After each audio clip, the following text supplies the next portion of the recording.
All right, you just got to level 80, and now you're probably thinking, now what? I'm going to give you some advice on what you should be doing as soon as you hit level 80 in Neverwinter.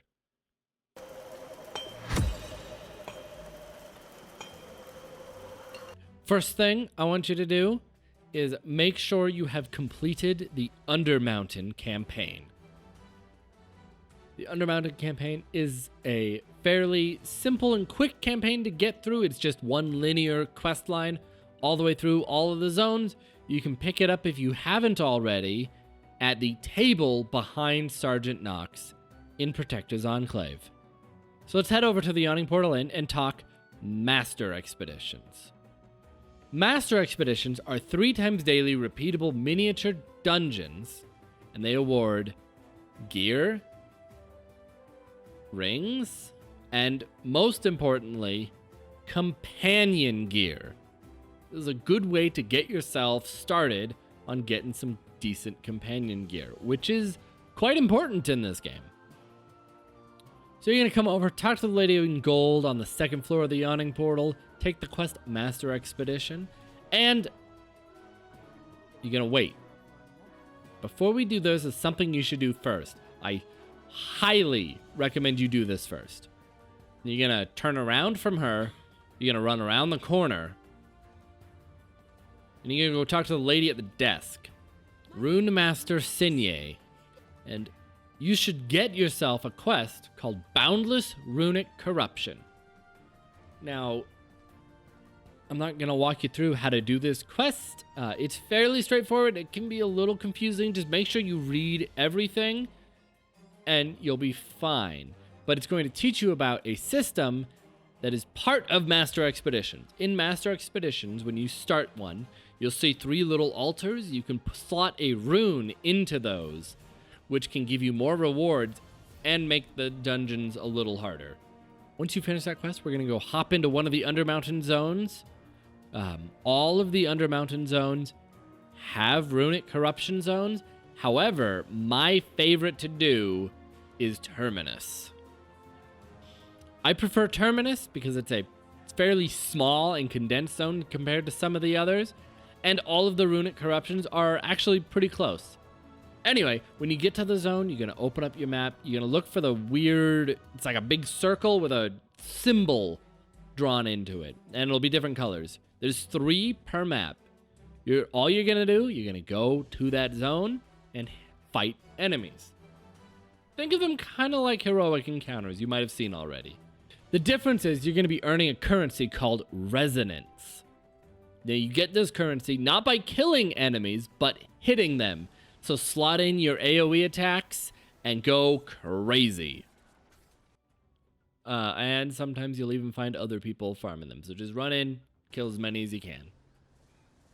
Anyway, you're going to get your Resonance. And then we're going to head back to the Master Expeditions. All right, you're going to go back to the Yawning Portal, take the quest, go to the map behind her, start a Master Expedition. You've already done a few expeditions as part of the Undermountain Campaign. These are like those, but more difficult. So you're going to enter with the map behind her, click Master Expedition, walk down the hallway. You'll enter a nice big room with a campfire and 3 altars. You're going to run up to the first one with the shimmery glow around it, interact with it, and choose the second option. Once you choose that, you can convert your resonance into crystallized resonance, the items you use to slot in the runes. So, convert anything you have, and let's go to the other option. Here, you can actually slot in the different runes. Chaos gives you astral diamonds, rough astral diamonds. Balance gives you gold. Empowered gives you a piece of non-class-based equipment. Rage gives you a piece of class-based equipment. And Sacrifice gives you a piece of, or gives you some refining points. These also all come with their own downsides. Each one will make the enemy stronger and place magical traps around the expedition. I call them rune bombs. These are invisible sections of ground where if you step on it, you'll hear a noise. It'll go like "Bark!" or whatever. And then a big explosion will happen. You'll get thrown back and you'll be massively debuffed. Some of these debuffs can be pretty bad, so I recommend avoiding them. Lucky for you, a well-timed dodge or block, depending on your class, will completely negate the effect of the rune bomb. So, pick your resonance. I'm going to choose Rage for some class-based equipment, because I'm doing this from the perspective of a new level 80, so having an extra chance of getting a good piece of gear is, is always nice. Once you're done with that and you got your rune slotted, only slot 1, by the way. You can slot more if you want better gear or more stuff or to make it harder. If you're with a big group of people, sure, go crazy. If you're just doing these solo, only do 1. There's no reason to do any more. After that, you're going to run into the big glowing green portal and begin your expedition. As I said, expeditions are miniature dungeons. They consist of 3 floors, and the last floor will always be a boss.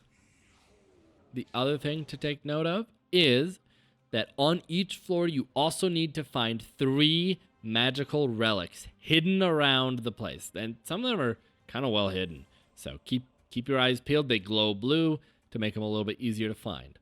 You'll want to collect all 3 on each of the 3 floors. There are 9 total. Some floors, the floors that you get are always randomized, and if you're lucky, maybe you'll even get 3 bosses in a row. Those are my favorite to run. Some floors will have a door blocking the exit. To do those, you need to find a key. Now, you don't actually have to find a key. All you really have to do is kill a certain number of enemies. I don't know what that exact number is. Just kill things until it says key acquired. Now, after you've completed that, sometimes bosses do have a chance of dropping gear, so maybe you'll get really lucky. But after you've done that, you're going to go and open the chest at the end, and you'll get whatever your rune said you'll get, and also a rune etching. What do you do with that, you might ask? Well, once you finish your expeditions, I recommend doing all 3 of them before you go and turn these in, but whatever you prefer. Once you finish, you're going to run away from the quest giver, run down the stairs, around the stairs, and here under the stairs is this little goblin dude named Zoc. You're going to interact with him. He's actually a vendor. You can trade those rune etchings for a chest of lost adventures. Most people call them Zoc boxes. These contain a variety of goods, including vanity pets, artifact equipment, artifacts, and companion gear. You'll want to get as many Zoc boxes as you can, because they're also, not gonna lie, the RNG is heavy with these boxes. But it's good to start doing these. Do them daily. Next.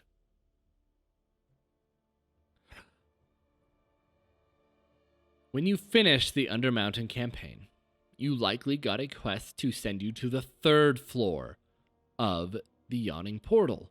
When you get up there, you receive a quest called A Light in the Sky. This sends you on a special expedition, which will unlock the Stardock zone. So, finish that expedition, get to Stardock. I'll see you there. Once in Stardock, now this can be a quite confusing part of the game. It doesn't really explain this whole section very well, so I'm going to try my best. There's an NPC called Yarlaka. He gives you 2 quests per day. One of them will be an Illithid quest. The other will be a Githyanki quest. This is part of the Uprising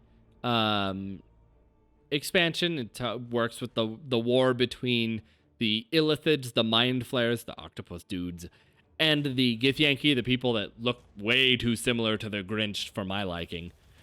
Anyway, you'll get 1 quest to fight Githyanki, 1 quest to fight Illithid per day. You'll head over to the map next to them, and you'll pick whatever zone they're in. When you complete one of those quests, you will get an Illithid intelligence or a Githyanki intelligence. You need 2 of those, so you need to run 2 of each type, 2 Githyanki quests and 2 Illithid quests, so 4 quests total. When you finish those, should be just 2 days. When you finish those, and you have 2 of each, you can do a Warden expedition. Warden expeditions are special types of master expeditions. You can slot in the same runes and everything. The difference is there will be no relics. You just run to the end and kill everything. I actually like these a little bit better than the regular ones. So you do 2 quests of the same type. That unlocks a Warden expedition. When you complete 3, I think, Warden expeditions, that unlocks a Fragment expedition, which is an even harder type of expedition with a special boss at the end. You still don't have to collect those relics either. And you can still slot in your runes. The Fragment expeditions will give you a quarter fragment of Zerthamon. Once again, 1 for each type of expedition, Githyanki or Illithid. When you collect 4 of those, 4 of a single type, I believe you get a companion gear choice box. Which, gotta say, is huge. Because it means you don't have to worry about RNG, you just get a piece of companion gear. So I recommend you start doing these. Remember, you do 2 quests of the same type, get you a Warden expedition. 3 Warden expeditions get you a Fragment expedition. I recommend doing these. You get the same gear, and it's all, it's pretty decent. It's not the best, but it's decent, and it'll get you to the next thing you should do. All right, so we're going to talk about the Descent into Avernus campaign. This has been moved into Legacy, but it is essential you start doing stuff here. So you're going to talk to Sergeant Knox. When you reach level 80, you will get a quest called A House in Need. Go through the quest line. It's fairly linear. If you need help, take a friend or just ask your guild or whatever, but it should be fairly easy, especially if you'd already done some master expeditions and got yourself some decent level 80 gear. When you get to Valenhas, the actual zone, the one that's in hell, Ulrich will be your main quest giver. He does the big weekly quests, which give you the most. They each give you 100 chaotic writings. That's the currency I want you to focus on. So, first, make sure you do your weekly quests. You need to make sure that you get the campaign completed, but you can start farming this currency while doing the campaign, so don't worry too much. Now, ways you can get this currency are the weekly repeatable quests. Those each give you 100. If it's a double week, either a Descent into Avernus double week, which hasn't happened yet, but I speculate should be coming soon, or a Legacy campaign week. Which we just had. It was really good. Can get you 200. Normally 100. And the way to get chaotic writings is you can do the weekly quest for 100 chaotic writings each quest. You can do the minor heroic encounters. Those each give you 20. Or you can do the major one called Plus Ape. At least that's what chat says. Basically, just poke around zone chat, wait for people to call out an instance number for Ape, which is the big heroic encounter. It's a big boss fight versus a giant gorilla. Don't ask. Anyway, do that. That'll also get you 50 chaotic writings. 2 apes equals 1 of the bags that we're going to be talking about in a second. Also, as a reminder, to change zones, you can hit Alt. There's a way to do this on console too. I'm not sure how. But up at the top of the minimap, there's a little blue rune. If you click on that, you can choose the instance you want to be in. So wait for someone to call out an instance number for the ape, transfer to it, go fight him, rinse and repeat. Keep doing this.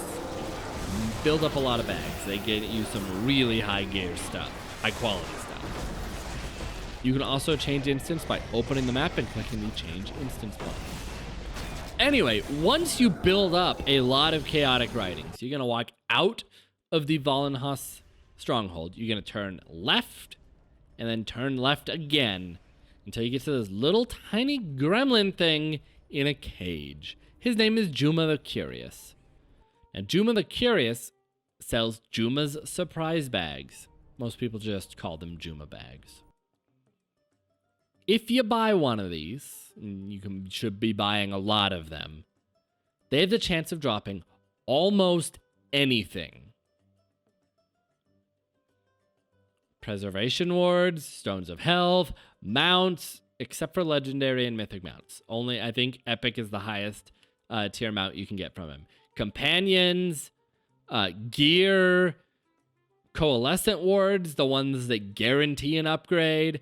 I've even seen companions as rare as Zuna and the Cold Iron Warrior, which are two of the best companions in the game right now. Everything he drops is bound, so you're not going to be making a bunch of astral diamonds from doing this, but you will be saving yourself some by getting these good things. So you're going to get those bags, you're going to fill your inventory with them, get as many as you can. Also, I highly recommend doing this during the double legacy campaign event. You can make way more. You're going to open them, and you're going to get something. If you're lucky, you'll get something good. If you're unlucky, you'll get an Abyssal Chick Vanity Pet. Get used to them because you're going to be seeing them a lot. Anyway, you can get some pretty good stuff. Over the last Legacy campaign event, I got a lot of companions and mounts. Most of the mounts I'd already had because I already have quite a few mounts, but I sent them over to my alts. They are bound to account, not character. I also ended up with 15 preservation wards, so that's nice too. Anyway, you're gonna do anything. You should be doing anything you can to farm for JUMA bags.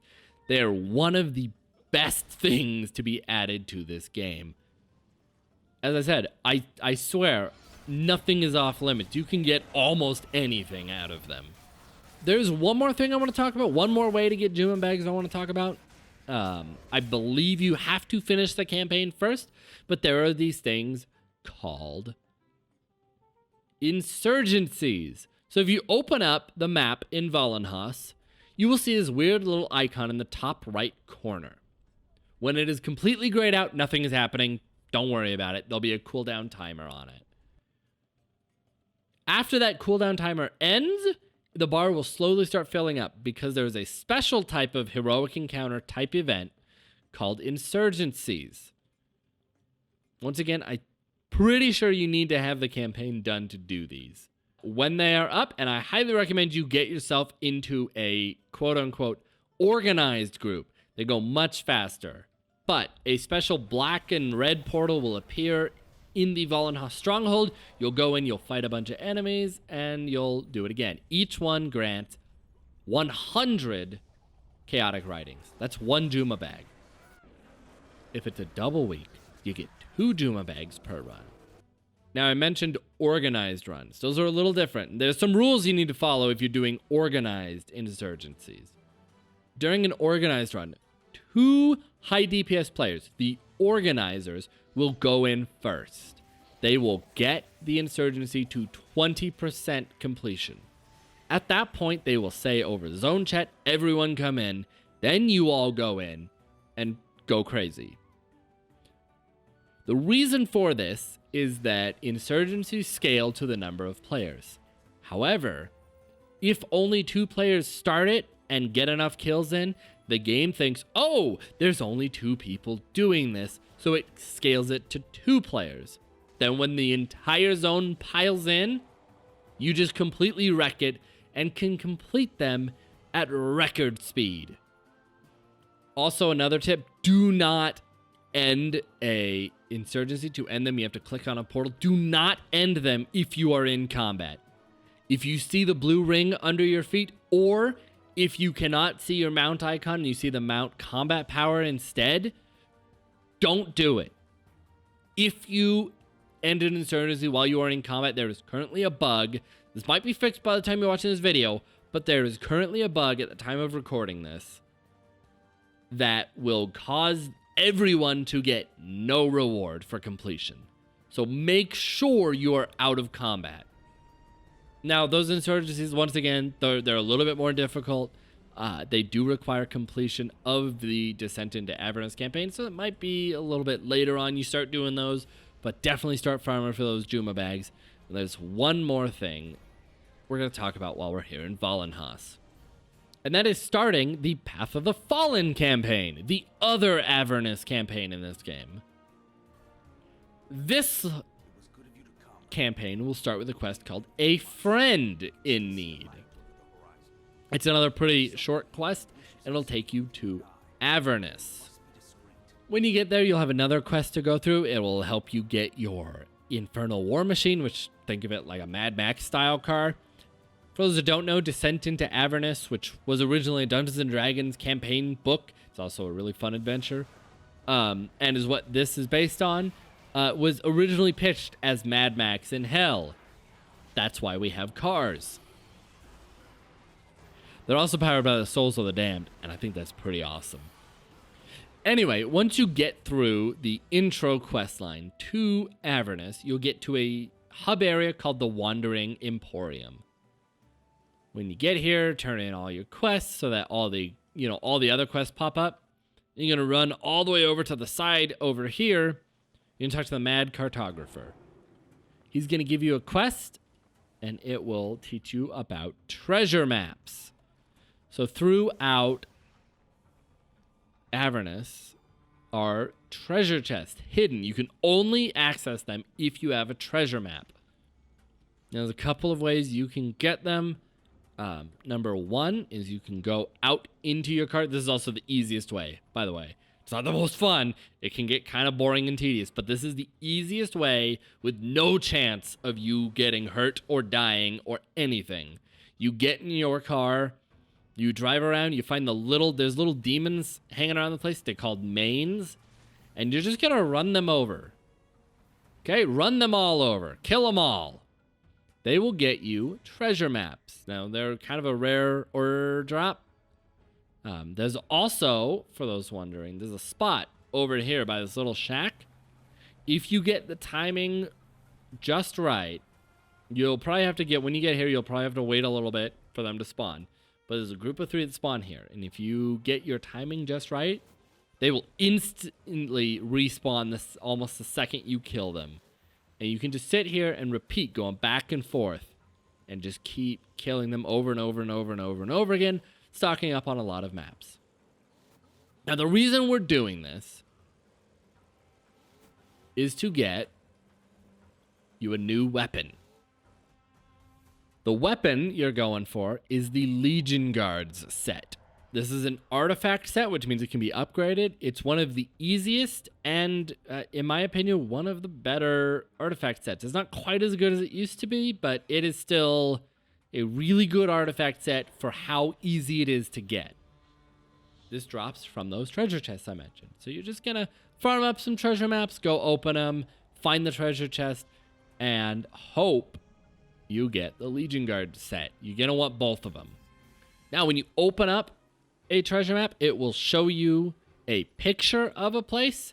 Once you do these enough, you'll memorize kind of where each of them are. Also, here is a map made by the ever fabulous Northside. You can also find that map at any time if you didn't want to pause the video and look or go find it. You can find a copy of that map on my Discord server. Links down below. You're going to go and open those chests. And if you're lucky, you will find the Legion Guard's weapon. I've also got some shirt and pants that are also pretty decent if you're low level. And some other gear, which is pretty good if you're, low gear, low item level, all of that. So any bit helps, right? Here's a little bonus tip. Make sure that every day, at least every day that you're playing, if you don't play the game every day, that's fine. But every day you do play, make sure you run your random epic dungeon and random trial queue once you get to 25k item level. Hopefully by now you should have that. If you don't, do those other suggestions I already said. But make sure you run your random epic dungeon and random trial. These will get you up to the rough astral diamond cap of 100k, which you can refine into regular astral diamonds. You can only refine 100k per day, but this will help you get up to that cap so you can start making money. You also get Seals of the Wild, which can be used to buy gear, which once again might be pretty useful at your current item level.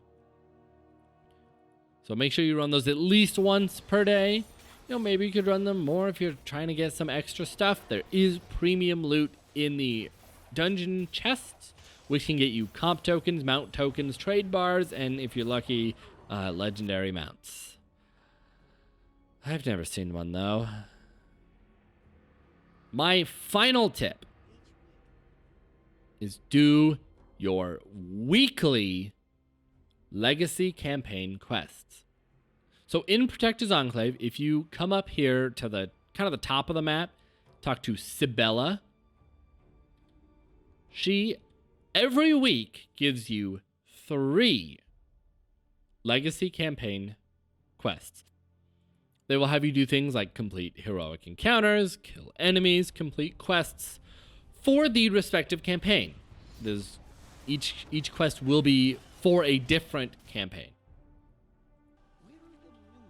Once again, campaigns, specifically the legacy campaigns, but all campaigns are kind of self-contained storylines. Most of them are based on actual Dungeons and Dragons modules. But I highly recommend you do those. It'll help you get started doing those campaigns. Campaigns are important to do. Even though they're quote-unquote legacy content, old content, they're important to do because they will help you get boons, which are permanent stat buffs to your character. They're small stat buffs, but they are still a buff to help you out. Okay, now the reason, besides getting you started on doing campaigns, to do those quests every day, or every week, not every day. And personally, I like to stock up a bunch of them and then do them all at once, just to make it fast. When you complete them, you get extra currency for the campaign that the quest was for, and you can select a bonus campaign to get extra stuff for. If you're trying to get JUMA bags, I recommend setting the bonus to Valenhas. Each quest will then get you chaotic writings, which can help you get more JUMA bags. That's what I do. But the other thing you're going to get are Heroes Medallions, which you can trade to her for companion upgrade tokens. Marks of Potency ranks 5 through 7. Enchanting Stones 5 and 6. All of those are very important and can be quite pricey for upgrading your character. Obviously, companion upgrade tokens are there for upgrading your companions, which is more important now than ever. And the Marks of Potency and Enchanting Stones are there for upgrading either enchantments or those new artifact weapons that you got. You could also buy bonus rough AD, but that seems kind of like a waste to me. And my final tip is have fun with it. Do what you like. You don't have to get to like best in slot in a week. You can just enjoy the game. But these are my tips to help you get geared up so you can start getting to some of the later game dungeons. Especially now that Vault of Stars has a new set of rings, and oh boy, do they look good. Anyway, if this video helped, share it with a friend. Maybe leave a comment. It's really helpful if you hit that subscribe button and ring the bell as well. Let's YouTube know that like these are good videos, and it shares them around to people. Anyway, I do stream Neverwinter Wednesday through Sunday nights over at twitch.tv/BryceLovesGaming. Please come hang out. I frequently run dungeons and stuff like that. I also like to help people out. So if you have questions, you can come ask, and we can just hang out and have a good time in one of my favorite games. I hope this video helped. Let me know in a comment below if it did. And I'll see you in the Forgotten Realms.